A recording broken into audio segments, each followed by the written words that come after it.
Look, forget what everyone is telling you right now about the crypto market because it's about to pull a massive head fake. This exact session that you're about to watch, I pulled directly from our paid Altcoin Pro University archive, which reveals secrets from one of the most valuable calls I have ever hosted. And I hosted this last Tuesday, but the information you're going to learn in this video will literally serve you for decades to come and can make you a multimillionaire if you apply it. Because if you're still guessing tops and bottoms, you are trading blind. Pros are already executing a simple, undeniable system. And what's the secret? Well, it all comes down to the trend and volume blueprint. And this unleashes the single most powerful edge you will ever have in all markets, and obviously that includes crypto. I'm going to completely dismantle that predictable and outdated 4-year cycle narrative that everyone always expects, which is why this market has been radically different than prior markets. Instead, you will see the precise signal institutional money uses to front run the masses before breakouts happen. In other words, this is almost like a crystal ball that helps you get in a move before it happens. This isn't theoretical. This is my professional grade blueprint that separates amateurs from 7-figure traders. So you're going to want to stick around through this entire video because we have a lot to cover and learn, and this one video can make you loads of money in the crypto market. And before we dive in, if you want to buy a wide range of cryptos, gold or silver, with an IRA, whether it's a Roth, or even roll over a 401k into some of these great tax advantaged accounts, then go ahead and check out iTrust Capital using the link in our description below. This platform is trusted with billions and billions of dollars in assets under management. They make it easy to fund by rolling over any current accounts you have. And because they're based in the United States with a phenomenal team, which is on no commission, there's literally no pressure to take advantage of any of the other products that they offer. In other words, this is completely self-managed in your own account where you can trade 24/7 on some of the crypto market's biggest and best assets, including things you won't find anywhere else.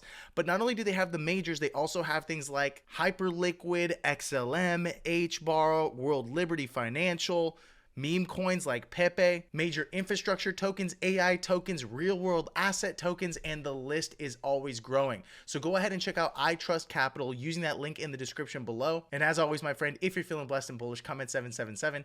And if you're going to be the wealthiest person in your family tree, smash the subscribe button. Now let's get into the video. We are nearing into the end of the year, and what seems to be a very unreasonably weak end to the year relative to past cycles. And we could talk about, how in the past you experience a 4-year cycle, and they were like clockwork, really, right? There was a certain period of time after the Bitcoin halving where you would see Bitcoin and major cryptos do this type of blow off top action, what Raoul Paul calls the banana zone. And that's just parabolic moves to the upside before, dumping and crashing for 60+%. Most cryptos dumping 95% or more.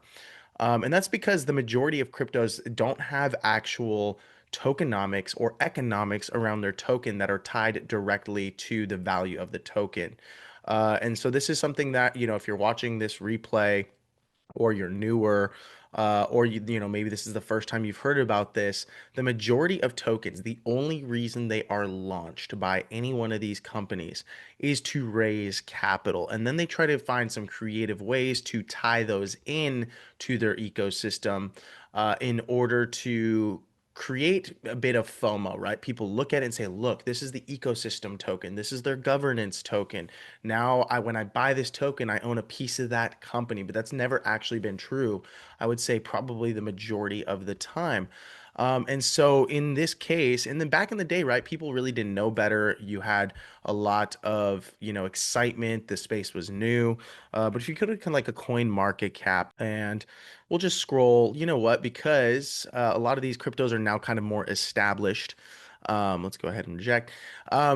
I don't know in most of these names, and most of the time you won't either, right? Like we're on page two, and I've seen quite a few of these, like a Barachain, a Raven Coin's old, Yearn Finance is old. This thing was huge back in the day. But a lot of these are going to be newer, random meme coins. And so let's just try to find one. I'll give you an example. This right here is like a gaming ecosystem token. Note that the Ronin figures have updated, or excuse me, that Ronin has updated the figures in its existing circulating supply, which is a little bit weird. I don't know why that would be the case. You'd probably have to read their blog. Personally, I don't care. Their current circulating supply is sitting at 721 million Ronin. Now, there's probably a lot of ways in which this is a legitimate company, right? Their market cap sitting at 120 million. They have a team. The real question is, can they get adoption? So a lot of the values that you see, the valuations, if you will, um, from a market cap perspective, right? Because this market cap isn't really real. And so I get where a lot of people might say, in the past, they'll be like, oh, well, market cap doesn't matter. No, it kind of actually does. It's just not the end all be all. It's not the only thing you have to look at. This market cap, and again, this is obviously a technical analysis call, but I'm going to teach you how to think about these things. And it actually helps me when I look at a chart. Big time, because knowing what's going on here might give me a greater perspective into why a chart is doing certain things. And other times, I'll be honest with you, even when the tokenomics and everything aligns perfectly, you're like, wow, everything looks amazing. They got an amazing team. They have a real use case. They're starting to grow in terms of their numbers and adoption, blah, blah, blah, blah, blah. But the chart looks like trash. Like the technicals do not align with that. That is the perfect sign that you need to stay away because the chart is giving you a contrary indicator. It is it's the only reality. Like, I think this is where the majority of people in crypto get screwed is that they look at stuff like this, and we'll just go to their website real quick. Which, by the way, they have had adoption. They've built out a cool little ecosystem with games, and you can see right here like NFTs, Bitminer, Landverse. These are probably their top deals. They have, I don't know what this is, just total score. Probably not that many players on any of these things, right? This is a wallet, obviously. But it's a cool little like chain in an ecosystem with a real team and real developers. And what we'll do is we'll pull up the price. And by the way, before I move on, like take advantage of this. This is truly the best deal. If you're like, I just need to have a better tier or an access, I always get at least this one. They started offering this one because like this used to be their highest tier, and I've noticed I don't need anything more than this one. So 217 for 13 months is really freaking good. This is basically what you close to what you'd pay on this guy most of the rest of the year. So it's stupid not to get this, to be honest. And this is not a pitch for them. It's just like you use it all the time, right? So that said, let's go back to the super charts and let's just look up the token. Okay. We're looking at 16 cents. Double check that. That's cool. Market cap 120. So it's pretty small now. This thing used to be far higher, I'm sure. The actual ticker is RON, which is hilarious. Oops. Let's go over here. Working on an indicator. There we are. Let's go to Bitcoin for now. And then here's what I'll do. Okay. I will just create TA Tuesday here. We'll get rid of this guy and I'll pull it up on a chart. Click plus sign. And by the way, over on the right hand side, if you are newer, a lot of members have seen me do this already. This is going to be in technical analysis essentials. Just on the right hand side, there's this watch list deal. Okay. If you're on a free subscription or you're just free on this deal, you will only have access to one watch list. Otherwise, you can create many watch lists. Right here, I click plus to add a symbol. The reason I like doing this is because searching over here is a waste of time, right? I don't want to sit here and search every single crypto every single time I want to pull something up on the chart, like RON USD. And so, for example, right here, I click on that. You'll notice this has no liquidity whatsoever. Just look at the chart. But that's on OKX. Maybe that's the wrong chart to look at. Now, if I had to go back to Bitcoin using not my watch list, I have to type in BTC USD. And so, truly, waste of time, right? The better approach is to always create a watch list for all the cryptos you want to look at. And you can just click through, sift and sort. You can use these guys right here to do a better analysis. Really, you don't need to use the majority of features that are available on TradingView. You just need to learn the basics and how to look at a chart. In other words, the fundamentals in almost anything in life matter more, right? Like, you don't need to go and work out all these very stupid small body groups of muscles in order to, I mean, if you really want to compete at the highest level, sure, but like realistically, right, just do the fundamentals. Like learn how to do the compound lifts and you're going to be healthier and fit more than most people, period.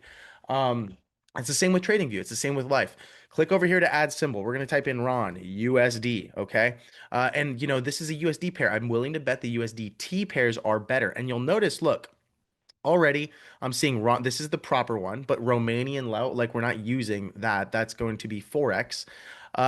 This guy right here is crypto. Now, the reason I don't use crypto, even though it's nice, is that it's using an aggregate more often than not from like a major aggregator like CoinMarketCap or a CoinGecko. And so this is just the crypto price. The reason I don't like it though is because then I don't get to look at the volume. So if I click right here, let's remove this. You can see that when I click on the crypto chart right here, there is no volume available to see. And volume is very helpful and arguably the only actual indicator that I would ever recommend you really need to succeed in crypto, or better yet, in any market. Volume is extremely important. Okay. Everything else is literally a derivative of price. So that said, if I just click over here to Ron, perfect. We'll just click on that again. Okay, and I'm going to add a few more. Ron, USDT. Now, again, the tether pairs more often than not have more liquidity for a lot of these under the radar cryptos or cryptos that are in the top 300, 400, 500 by market cap. Anything that's not in the top 500, you're truly just like you're completely gambling. And they could again have a really cool idea, but I think this is where like a lot of like I hate to say it, but older folks who are entering crypto for the first time and didn't, weren't born and raised on the internet are susceptible to scams because they see a Facebook and Instagram and they're like, wow, look at how big those are. And this one is claiming to be the next Facebook for crypto. And like that narrative alone for people who are uneducated or didn't grow up in the world of scams and internet are easily like they usually buy into these types of things. So what I've noticed is like just stay away. Like if you're not really like keen and in tune with the market and like learning constantly, like anything outside of the top even 300 is insane to invest into. There's a reason they're in that range, and it's usually because like the good stuff always rises to the top. Like true investors already know where the most value is and they're going to put their money behind it. And when you get a conglomerate, a large group, like groups and groups and groups, or large groups of individuals investing into a crypto, that's the reason the market cap is higher. So yes, the opportunity is likely smaller in terms of your multiples that you can earn. However, not only is it safer if you think long term, 10 years from now, just in the same way that 10 years ago, everyone here should have bought a third home, a second home, right? Like, why? Because just inflation alone is going to drive the prices of those assets up. The problem with a lot of these, smaller ones is like realistically, they're all going to go to zero. 10 years from now, they will not exist. I'm willing to bet Ronin is going to have to rebrand, refigure it out. A lot of their team is likely going to leave when they don't experience growth, and it's probably going to be nothing 10 years from now. So, like, why would I invest in it, especially if the chart looks poor? If the chart looks really good, that is an indicator that someone or something knows something that I don't, and they're willing to put a lot of money behind it, which is going to drive the price up. Okay, higher prices are not bad, right? Buying dips at all-time lows is. And that's like a concept like we're used to as human beings, right? Look, shopping for deals, but you should never do that in markets. So, that said, let's come back over here. Okay. And by the way, yeah, cool. Honestly, really cool ecosystem. Very small market now. I can't even touch some of the crappier tokens at the top, which is hilarious. Okay, let's click on this guy right here. Let's click on this guy right here, BitGet, CoinEx, and you'll notice that it's not really listed on major exchanges like Binance, like Coinbase, like Kraken, like that's kind of funny. I don't know why. Maybe they just want to play their own game. They don't want to be listed on these exchanges, or there could be a conflict of interest. But whenever I see that, that's going to contribute to less liquidity in that market, which is not good for the token either way. Okay, now notice right here. I have these guys and these symbols. We've talked about this and covered it in the past. I want to be clear. I always keep the change percentage. Usually it'll come with change. I don't care for change. I care for change percentage. Maybe in stocks this would matter more. Don't need to explain it right now. Change in volume. Okay. And that's what I'm really focused on. And so you can see right here, we're going to click through plenty of them. Okay. But I already know where the majority of the volume is, and it's on OKX with the USDT pair, which is crazy because 3.34K is already contributing to this type of price action. So this is truly an illiquid token, even with 120 million market cap. So what's the reality? Is this thing worth 120 million dollars? I would argue no, right? The liquidity is kind of pointing in that direction anyways. There's literally no interest in this thing, which means the majority of this market cap is probably just sitting on wallets where people are like long-term holders. They're diamond handers. They have 500 bucks of it. They forgot about it. Now it's 100 and they're like, well, I'm going to hold until I get back to break even, which is a total fallacy in terms of how you should think. You should never think that way. That is the wrong approach in markets. If you are down $100 on a $500 portfolio, it's sitting at $400, like the idea that you need to wait for it to get back to break even is true foolishness. And by the way, I don't lose until I sell is also foolishness. Like we talked about that last week, but I used to think this way. Everyone does when they start. Like you can't lose if you don't sell. Well, you can continue losing. And at the end of the day, the moment it got to 400, you've already lost. So you need to get good about cutting your losses quickly. Okay. Like you need to have an idea of when am I wrong? When is my theory wrong? And if it's not your theory, let's say your theory is right and the thing will go up in the long run, okay? You have to think about it this way. At what point am I going to be right in my timing? I think that's probably a more important question to ask. If your theory is right, but your timing is wrong, you still lose money. That's why markets are hard because it doesn't come down to the price target all the time. Sometimes it comes down to your timing. Like I could have a price target. I'll give you the perfect example. We'll just go to here. I'll just do this real quick. BTC USD. I actually think we're in for a bit of a retrace. This is really nice. Let's remove that drawing.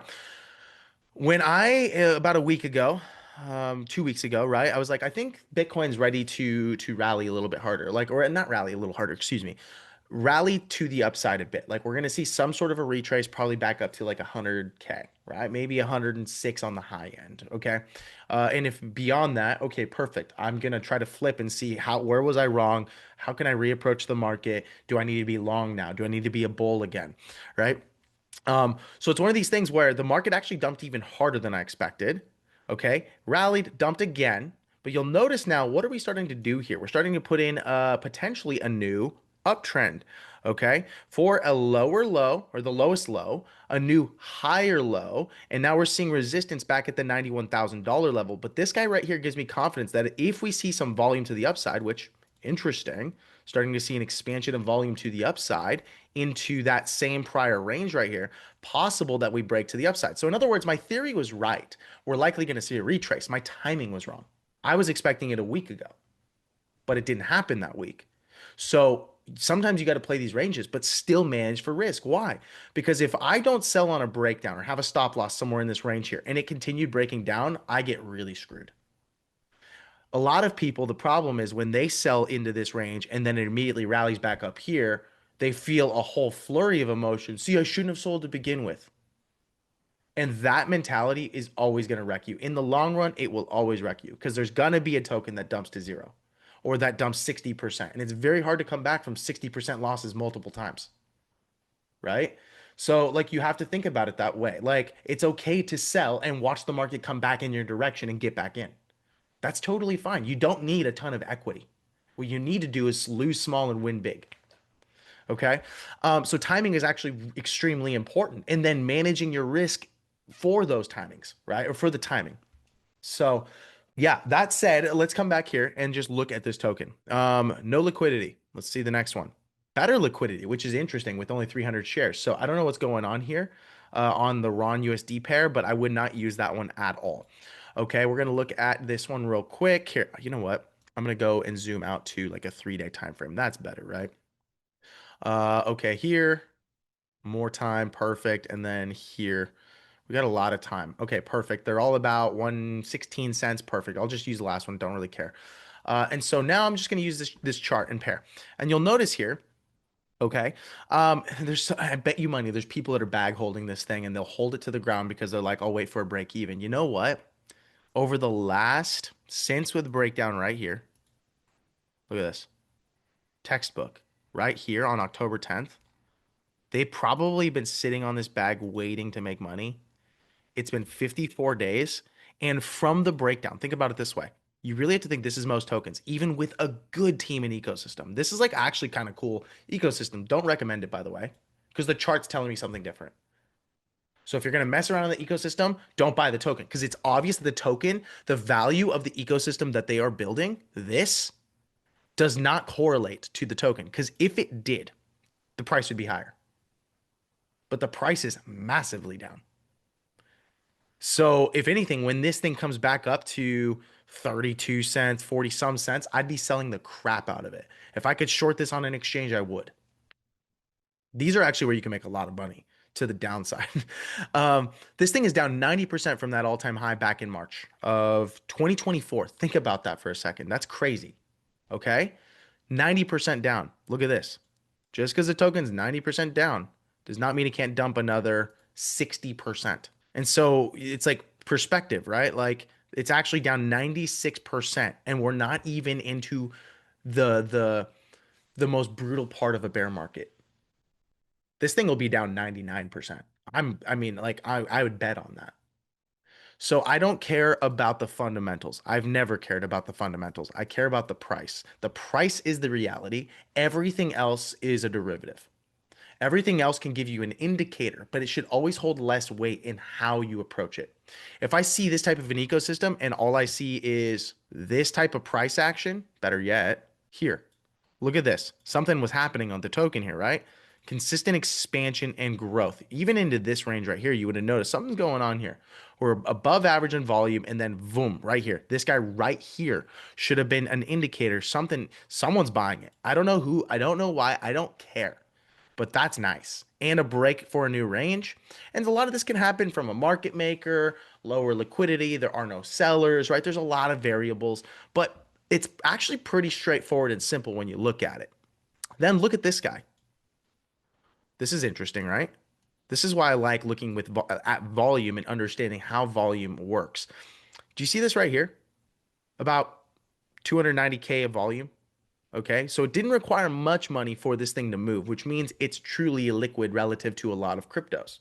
Look at the next one, 1.3 million. Massive expansion of volume, okay, relative to the prior, 3-day period, okay? But look at the size of the candles. Look at this move. How big was this move for so little versus this one, which means there were more profit takers, there was more trading, there was a war for the price there. That's what volume is telling me. Candle's way smaller, the body. So there was no war here. Any buying would have pushed the price up a lot. But then what happened? Someone probably saw that their accumulation or buying in these ranges here or even through here pumped hard. And now their portfolio went from a couple grand to 7 grand, 5 grand. I'm not doing the numbers here. I'm just making stuff up. But the point I'm trying to make is this. Their portfolio went up a lot. And so now they're like, I'll take some profit here. Other people are shorting here. So there's a lot of variables and dynamics that can occur in a market, but what it's telling me is expansion of volume into new range highs. Where are we getting to? Here. Interesting. Now, so if the price was here and I saw that expansion of volume and I'm late to the party, if I wasn't already in here, I don't buy this. If I was here, I'm holding it. Does that make sense? And every now and then you can just take in there and toss in an EMA just to keep it simple. If you really want to know, like, okay, where should I hold it to? Okay, right here in EMA, maybe like a 10 or a 20. 10 if something's pumping really hard like this, you see that price action, I usually toss a 10 EMA on there. If it's like a slower mover, like a chain link, which they all have different personalities, I would toss a 20 EMA on there. Okay, which is just a slower moving average, right? It's going to lag a little bit more. That's all these do. They're lagging or they're always lagging technically in EMA. But this EMA now I would expect to act as some level of a support. And let's assume now we don't know what's going to happen, but I know that okay, this is really healthy for the price, okay, into a prior all-time high, uh, in a positive market environment. And so let me go ahead and do this. And let's assume it got sold off right here. Where would I wait to buy on a dip? Somewhere along that line right there. Okay. If it came back down and retested this and came back into this range a second time, I'd be more likely to buy the breakout. But the first touch after this big of a move, I've already missed a lot of the move. If anything, I'm adding to risk because what if it breaks down hard? Like here, let me go ahead and do that. What if it broke down hard from there? And now it puts in a new higher low, but I bought the worst time possible. Timing, right? Again, you could be right on the fact that it's going to break for new highs, but wrong on your timing. And now you're trading this along the way, selling because you're pissed off that you suck at investing and trading. When in reality, you just like, this has already made a lot of a move. This is healthy to look at, but I'd rather watch for a break at that point. So if I was already in, I'd hold it. If I wasn't in, I'd wait. And so let's just put a line there. Horizontal support and resistance. How simple. Volume, price action, trend, right? Is the trend up? Technically, currently, yes. How do we know? Okay, aside from like, by the way, whenever a token lists, this is usually the price action you'll see, right? You've got a lot of early investors, seed investors, TGE, private investors like team, you name it, ecosystem tokens, bro. There's so many ways for you to lose money on tokens, especially when they launch. I no longer buy a token on launch. It used to be profitable when it was a smaller market and we were earlier. I would argue not anymore. So the market's fundamentally changed in that respect. But look at this right here. Wait for it. Let's just click one more forward. Bam. Okay, cool. So here's what you do. Okay. Now with this entry, notice how we didn't break down. I would enter on that day. Notice I'm not FOMOing at 140. I'm buying higher. That's fine. In this respect, here's what I would do. I would probably honestly keep a stop.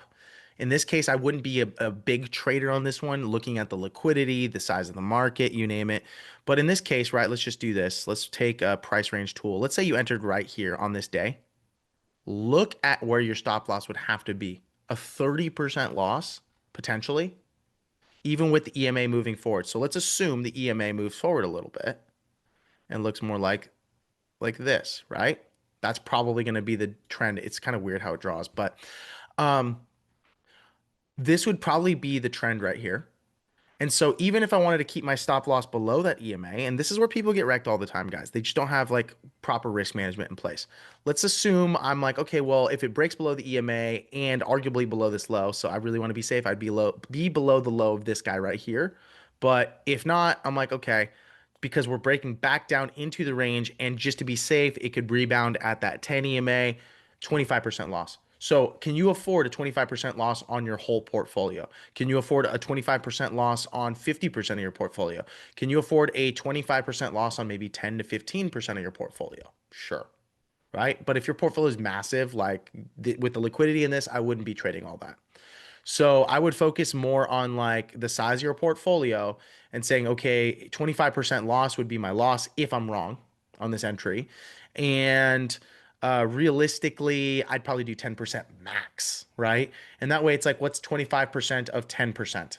A lot less. Like you lose a very small amount to be wrong on that trade, which is, again, being wrong small, which potentially allows you to be right big.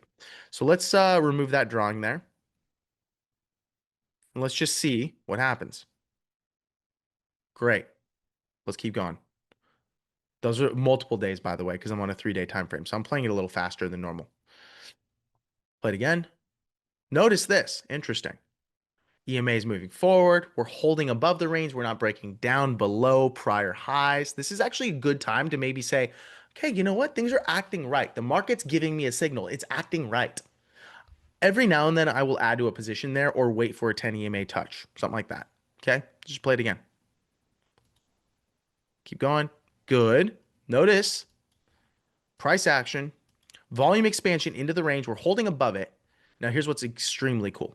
Okay, I'm just going to click one more forward. Perfect. Okay. This is really freaking cool.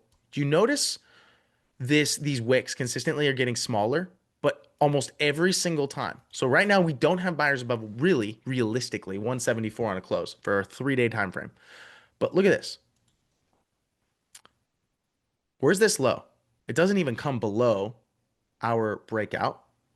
Look at this, zero wick to the downside. So we opened here. Not once did we sell back below or down to 140. All we did was come right back up to that range of 170. Then finally, after 12 days on this one right here, I'll play it forward a little bit more. Oops, I don't want to do that fast. Let's go over here. We'll leave it at that. It's fine. Notice smaller body, inside body, back up to about 170 something. We had a slight amount of volatility, but look at where we're at still. Totally fine. Notice, look at this. This wick comes back down to these ranges here. Doesn't even come down. And even if it did, honestly, if I saw a wick right here for a 3-day period down 130, I'd wait for the 3 days to see does it get bought back up and close still above our range support for a confluence now. Notice this confluence of what we're seeing here. We see we're above the prior all-time high. We had a massive breakout in volume. As we are cooling off, as we were building a range support right here, this is basically like horizontal support and resistance between these ranges here. So this is like our major support between 140 to 150 now. Okay. Where's the EMA coming into? This range here. So even if we touch down to the EMA, I'm happy. It's fine. It's healthy. It's trending.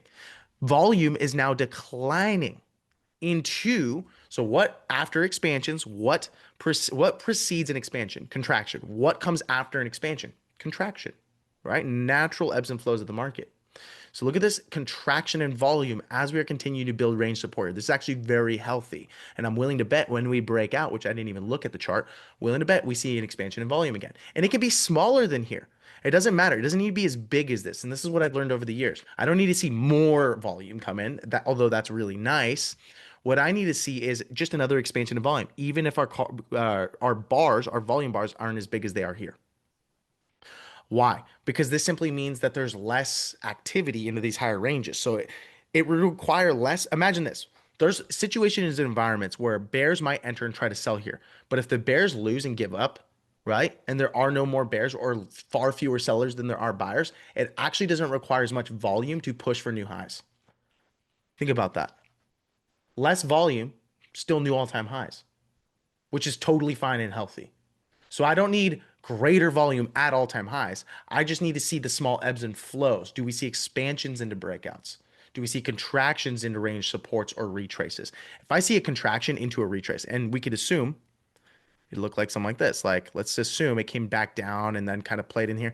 I'm okay as long as we stay in this range here, heck, even just above that 20 EMA, not coming too far down or breaking back down into this range here. I'm okay with a major contraction in volume again because that tells me activity is tightening in this range, but we're still holding the range and defending it. Okay. And so now, okay, we're coming back up to this yet again. And let's just play it forward one more time. Okay. Interesting. Look at how tight this is. And now we're starting to get, okay, I want to see a break above this wick. Let's just keep going for new highs. Play it again. Perfect. And here's what's weird. Okay. Look at this. Notice how tight this is. We're not even, in other words, ready? We're still contracting. We're putting in new highs. And so this is where it's like, I'd be a little bit more cautious. But if we're in new high territory and it's not requiring selling, like there's so little selling that the volume is still declining, but we're putting in new highs, I actually think the bears gave up or got out. And so as long as I'm not breaking below ranges or this 10 EMA now, I'll sit in the trade. I'm going to watch it more closely though. I like to see an expansion of volume here. Totally fine if I don't, but because why? The trade's still going in my direction. So you kind of have to have that discernment. Okay. Let me go ahead and add iPhone here and let's just play it out a little bit more. Notice, okay, volume is growing. Interesting. Big wick, new highs, fine. A little bit more selling here, a little bit more of the bear entering. Let's just play it out a little more. Notice what's going on. So we broke now. This should act as some level of support. We might see a confluence with the 10 EMA. Okay. Play it out. Interesting. Look at this guy. That's a weird one, right? A nice big old hammer, if you will. Volume is still contracting. Some weird stuff going on here. Totally fine. I'm not selling. I'm still in the profit. I still am hanging out this EMA. Notice the EMA starting to kind of just curve over now. The trend is weakening now. At some point through here, the trend is starting to get a little weaker. And so here's where I'm going to be more cautious for sure. I like the fact that we pumped hard for new highs. I don't like the fact that the moment we did, we got slammed down heavy. We're still above, look at this, support, right? Resistance here, support here, above the 10 EMA. You're still in profit. You got to sit with trades sometimes. It's no fun, right? Let's play it out. Look at the wick. Perfect example of what I was talking about. Sometimes you got to wait for that 3-day period. Big old wick comes down. Wait, be patient. Oh, we're supported again. Okay. If I saw it close here though, I would get out, period. Okay. And by the way, it really helps when your timing is better and you enter somewhere in here versus way up here, right? Because up here now you're sitting in a trade, no profitability. And so you do have to get good at kind of recognizing these things a little earlier in the move. Now let's just play it out a little bit longer. Still closed. Look at textbook above the range resistance. And we just found this random crypto, right? You can do this with anything, truly. Um, range support resistance becomes a support. Still at the 20 EMA. Nice. Bullish engulfing candle. We're still printing new highs, even with the bad, nasty wick up here. That's a new high if I've ever seen one. Okay. Which means there's buyers and sellers up here. That's what that means. And by the way, the more that there's buyers and sellers in certain ranges, the more the market or anyone who's trading it becomes more comfortable with those prices in their heads. Because at some point in time, someone saw 229 on the price, right? And they looked at it and said, I bought, and the other person sold. But they both have that in their head. So now the next time it hits 229, it's not going to be a crazy number for them. Does that make sense? So like that adds to, I would say, the support of the idea that it could hit at 250 again. Do I know if it's going to? No. Find out. Look at how long it's taking to build support here. Sometimes you just got to be patient. Sit on your hands. Notice the wicks consistently coming down, trending down. Volume is still declining. Fine. Okay, we're still in a healthy range. Nice bullish engulfing candle. Okay, let's play it out a little bit longer. Great. Now notice expansion is starting to come back in and creep in again. Do you see this? Decline, decline, decline. Up until this point. Now we're starting to see expansion again. Now, I don't know what's going to happen, but I know that if you read just the volume and the price action, you can do pretty well in markets. Adding a little EMA in there for support or a confluence, great. Doesn't need to be any one specific. Find out over time what works and what doesn't by using the replay bar. It's actually very helpful, by the way. So let's play this out for another couple and then we'll move on. Okay. Look at this. Slight expansion here. Major breakout. Okay. This is why you sit in these positions. And this type of stuff happens all the time, which is why you want to be patient when using a time frame, whether it's a daily or a 3-day or a weekly or a 4-hour, whatever time frame you're trading. Okay. Let's play it out. Great. Look at that expansion. So on the second or third day, the money really started to flow in. Okay. Relative to this market, 1.25 million. I'll play it out for a little bit. Let's see. And look at that. Imagine selling down here. Look at the expansion. Volume is so crucial to how you think about markets and charts. I will die on this hill. It's probably the most important thing you could learn of any other indicator. But I found it to work really dang well. And I've noticed that all the pros I've learned from and looked at and that are actually profitable, not just, YouTube gurus, like, that are marketers trying to sell something at the end of the day, they all can just look at a chart and the volume and already kind of know whether they should enter or exit or like not touch it. So I hope you're enjoying this video so far. And by the way, if you want to put any of your newly learned skills to the test, one of the best ways to do that is in a risk managed way where you only risk a very small portion of your working capital to have access to other people's money and trade with that while you get to keep the majority of the profits. And here's exactly how you can do that. What if you could trade with $100,000 without ever risking any of your own capital? Well, I'm doing it right now, trading a 100K funded account with zero of my own money on the line. I just paid a one-time evaluation fee to take a trading test. That's it. Because everyone's been asking us, how do I get crypto loans? Or how do you leverage trade without risking any of your own capital?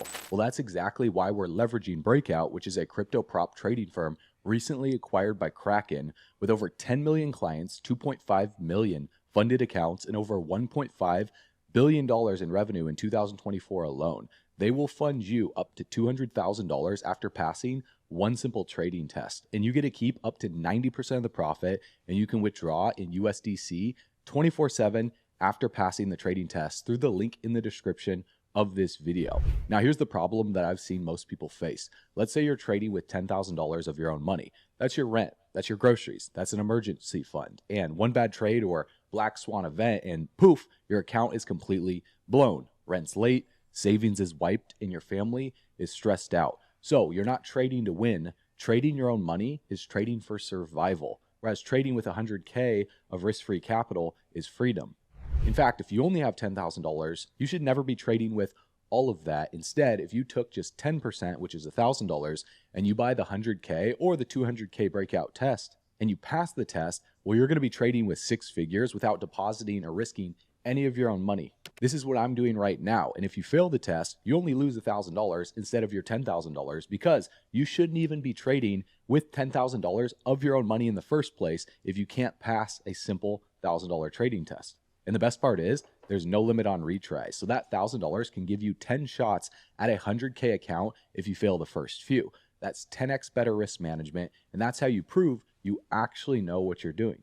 And this is the smartest strategy that the best traders in the world use. That's OPM, other people's money. You pass the test, you trade Kraken's money, and you get to keep up to 90% of the profits. And you can withdraw USDC on demand 24/7. So I paid, I passed, and now I'm trading 100K, and it only cost me $1,000 rather than risking $100,000 of my own money. And now it's your turn. So do not buy the small test. You're here to scale your portfolio fast. So here's exactly what you need to do right now. I left a link in the description of this video, and when you click it and select the classic one-step 100K or 200K account test, you simply click start trading, and then you enter in the affiliate code 777 on your checkout to get the maximum discount on your 100K or 200K funded account. And make sure to check the add-on box for the 90% profit split. It's only $100 extra. It pays for itself in your first payout, and if you skip it, you're leaving 10% on the table forever, so it's well worth it. Then you simply pay for the test, you pass it, you have an unlimited time frame, and you get to keep up to 90% of the profits. And again, you can withdraw in USDC anytime that you want after you pass the test.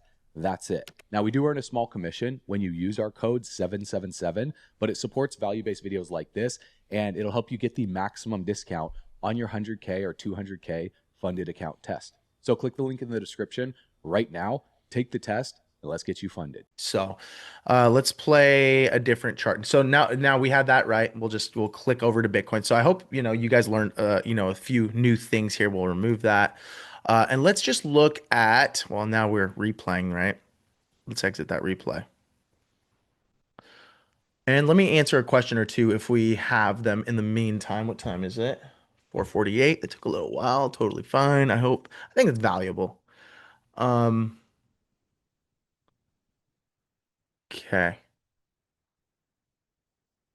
I don't think I have any questions I'm seeing. Perfect. Find a celebrity coin and short it. No kidding. That'd be cool. I wish I shorted Melania. I didn't even touch either of them. That thing dumped hard. So let's look at what's happening here. Okay. And I think this is a perfect example of timing being wrong and, idea being right. What are we noticing here? Huge wick to the downside. Another wick, higher low. Nothing but cute little green candles. Okay. Screw volume right now. Let's just focus on the price. Okay. As much as I love volume, sometimes the price can tell you a lot of the story. And what do we see here? Range, support. Here, lots of resistance has now become a support. Okay. If you just, we're looking at this chart, maybe you don't see it right away. This looks like a pretty strong support that at one point was a resistance. Just a box, a range. Right? There's a small one right here. I'm on a 3-day time frame, so sometimes it helps to zoom out just a little. Okay. Where's our next little range where people like trading? Probably right here. Okay. Down to about 99. So I'll put another box there. Pretty straightforward. So now you have targets. Okay. We're seeing a lot of support here. I do like the fact that we're seeing a bullish engulfing candle right here. I do like the fact that we're seeing support at our prior range resistance. Okay. I do like the fact that if this is still a bull market, which I'm of the opinion it's not, I could be wrong. I don't care to be right. Look, this right here would be our next higher low. The problem is it's just a little late stage in the market. So to me, it's like I think crypto and the whole market's going to need more time.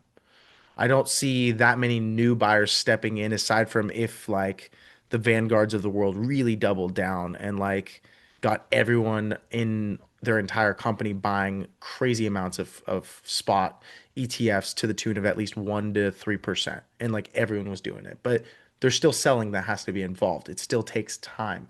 And so it's hard when time is of the essence. You're in a shaky market environment. The trend is down. Why is the trend down? Like, think about the psychology behind that. Like, why is the trend down? Why shouldn't it always be up? Why isn't everyone a perma bull? Like, well, people make money first on the downside equally to the upside. Okay. Sometimes they make more money faster. And so you have people that are specialists at selling the market because it's faster money. It is like the market always takes the staircase up and the elevator down. Okay. Some of them jump out the window down. You know, it's crazy. And so why are we in a bear market? Well, there's just I kid you not, it's just more selling than there is buying. Who's doing it? Well, I don't know. But that's the trend. And once the trend is in that direction, it's extremely hard to buck the trend until finally you hit such a low. Okay. And these are market cycles that everyone's just bored and there are no more sellers. Everyone's bored. They've made their money. They've noticed their selling is not as strong. There's more demand in these ranges here where maybe some big institutions had limit orders way down here, right? And now that like they're like this thing is so undervalued that we're anytime it's sold back into this range, we're gonna buy. And so that's what happens. You start to see lowest lows, and then you see higher lows and higher, but no new breakouts. Finally, one day, breakout. And guess what? The bears are no longer selling if they're good at what they do. Less sellers, stupid amount of support and range, and demand will create for a new trend. But it's hard to buck the trend. So for me, looking at the late stage, my gut tells me this thing is over for the year for sure. I definitely don't think we're hitting new all-time highs this year. I mean, in December, with the holidays coming up, it's going to be very difficult. Um, but I like what I'm seeing here. Okay. Volume is not really, look at this expansion of volume, but what do we see mostly? Breaks for new lows, major sell volume. Even on this retrace, look, very weak volume for the day right here relative to the rest of the move. Okay. And we're looking at, I don't even know which chart, but enough volume, right? We're talking 1 point whatever billion dollars on the day. And right here, look how small this guy is relative to this. So what is this telling me? It tells me that right now there's probably not that much sellers in the market. We're seeing support here. We're seeing large wicks on the 3-day time frame.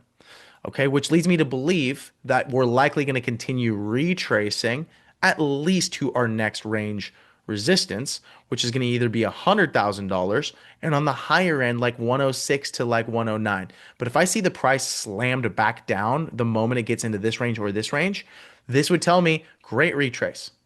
Trend is still down. This would tell me market is way weaker and there are less buyers than I previously thought, which means I'm going to be more bearish here. The moment we come back to retest this range, I'd sell harder if we only retrace to here than if here. That's what the market would tell me. That's the indicator it's giving me. Notice decline in volume even on the retrace. So this is telling me that the sellers are just kind of tired right now. But it's not telling me this is truly the bottom, even though it's technically a higher low than here. We have higher highs and higher lows. What really worries me, and this is a long-term trend, guys. This is a 40-week SMA. Okay, simple moving average. I kind of like it because it doesn't like track the last bars a little bit faster like an EMA. So I like SMAs for longer trends, by the way. There's a little nugget for you. It's going to be extremely difficult now with this much time below this EMA. We have not spent this much time ever in this entire bull market below that EMA or SMA, I should say. And now trying to get back above this range resistance to buck the trend to get back above here. Me personally, I think it's possible we could like see a week, where we see a wick up to here and then immediately back down. We could see the candle barely get into this range with the wick to the EMA. You just got to watch it closely. But my first target, if I'm along here, is going to be start taking profit here, take way more profit up here. Take profit here. If it starts to break back down, take most profit right here. Right is the moment it starts to break down. Okay. If I'm shorting, I start shorting at these range resistances into the low here. Watch it closely. Does it bounce? Is it supported? Do we get a new higher low at 92,000? Immediately come back up here? That would give me more confidence that maybe we're going to start a new trend here. Me personally, my gut tells me this thing is done. And that's just my opinion. Doesn't have to be right. I don't care. I can be wrong the moment we get back above 107 and chill there. Okay. From a weekly perspective, right? Taking let's just do an SMA again and 200. And here's what's interesting. You'll notice in past cycles, touching that 200 SMA was a really good time to buy. Anything at or below was great. We were always pretty much supported there. Do you see that? Okay. Even on a black swan event. Notice how weak this time was, the last bear market. Now below, which is fine. But this thing is cooling off. Like this market has kind of hit the minds of the masses. You're not early to crypto. Early was 2016. 2020 to 2021 was early for certain narratives. It's no longer early. I like truly want you're early. I'll put it this way. You're early if you're only buying like the majors and holding for the next 20 years, right? Like I don't think Bitcoin's just going to disappear. But you have to think about it from the perspective of this is another signal that this thing is no longer going to print thousands of percent. It's going to likely even break down and hang out, somewhere lower this next time, right? It's starting to like mature as an asset class. So in this case, if we do hit 54 to 56 in a bear market, how far down is that from the all-time high? Let's find out. 55%. I could see that. I could see a 62% dump, 47. Anything below there, I would be accumulating every single weekday, extra check. You're going to be happy into the next bull market. Just don't expect thousands of percent. And if you only accumulated during those times, great. If you're not, just dollar cost average all the way down. Weighted less here, weighted way more here. Let's remove that. That said, right, it's going to be hard for any crypto to buck the trend of Bitcoin and the greater market. So I do believe we're in for a bit of a retrace. Looking at the daily, right? Great. Lowest low, right? We're starting to put in a nice little second higher low. If I want to confirm that, what you do is you wait for a break above the prior range resistance, right? In other words, a new high, arguably, probably even above these wicks here. So I'd like to see an XRP break above 230 in order to say this is truly a trend, because right now we only have 3 points of data. Okay, and the data is this: the lowest low, the highs, which are still lower than that high, lower than that high, lows, downtrend. Okay, now possible with this new higher low that with a break above 228, higher high. So we need 4 points of data. And if this came in here, right here, great. Buy into this range here. Keep a tighter stop. Okay. And then watch what happens when it gets back up to prior range resistances, realistically at between 260 to really realistically 270 is going to be the big one, right? Lots of support is now going to be a major resistance. And in a downtrend, if Bitcoin continues to trend down, this thing, I don't care what narrative, I don't care how many spot ETFs, trust me, I've seen this a million times before. If you just ignored the fundamentals and looked at the price, you'd probably do better. So, and by the way, that's also an indicator, right? With all of the ETFs, how is it not pumping harder? It's because there's less demand than you thought. Even with the buying, there's more selling. And it's hard to buck the trend. Even if the selling is even and flat as it was in a bull market, you have to think about it this way. To buck that trend is extremely difficult, especially at the start of a new trend. So let's do this. Let's go to a few questions and we're going to hop off. It's 5 o'clock. I think we're pretty good. I did start recording. Thank God. I don't think I've ever actually forgot, but I always worry about that. It's like, let's remove this. So, hi, I'm new to APU as of yesterday. Is all the training for the technical analysis in the classroom? Yes, technical analysis essentials is going to give you everything you need to know to start out for sure and to understand what we're talking about on these calls. If you feel overwhelmed, totally fine. The more you hop on, the more you get familiar with training your eye to look at a chart, Always maybe take technical analysis essentials 2 to 3 times. Uh, let's see here. Yeah, the Four Horsemen's really good. That's kind of like my bread and butter. Um, let's continue on. The top came in at 125, lots of selling. Yeah, I think that is the top for the cycle, honestly. Uh, how long, how low can XRP go if Bitcoin goes down to 50, 60? I think pretty low. I think bare bones minimum, prior range supports. This is like, I think it's going to come way lower here, right? Right? Because like, put it this way. At 160, we have our next support. We've only tested that. Well, back here was the resistance, support. I guarantee if Bitcoin breaks down, this thing's coming back to 160. Like to me, that's like a no-brainer. So then is it going to be supported here? I think a little. But if the selling accelerates, if it's nasty, if there's a major event into weakness, these things the bottom can fall out. We already experienced that on October 10th. I promise you it can happen again. I've seen this over and over and over again. And you'll notice that all of what this retrace was, think about the retrace, right? All the dip buying back up to this range has almost sold off. Like we came right back down into 170 from a retrace, on the wick and then to the local highs of 260. So this is a downtrend. It's not questionable. It just is. I don't bet against trends, especially earlier in trends. Um, so a break below there is likely going to take us into our next major range supports between 120 down to about a buck. I think just because a buck is going to be a psychological support, a lot of people are going to look at a dollar and say that's cheap. So they're going to buy it. I think that's probably your next support.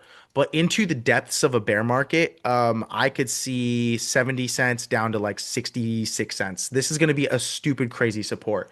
And so anywhere there, which could be at the bottom of a bear market, it could be a while for us to experience that. Like there's a lot of time and price action that needs to occur.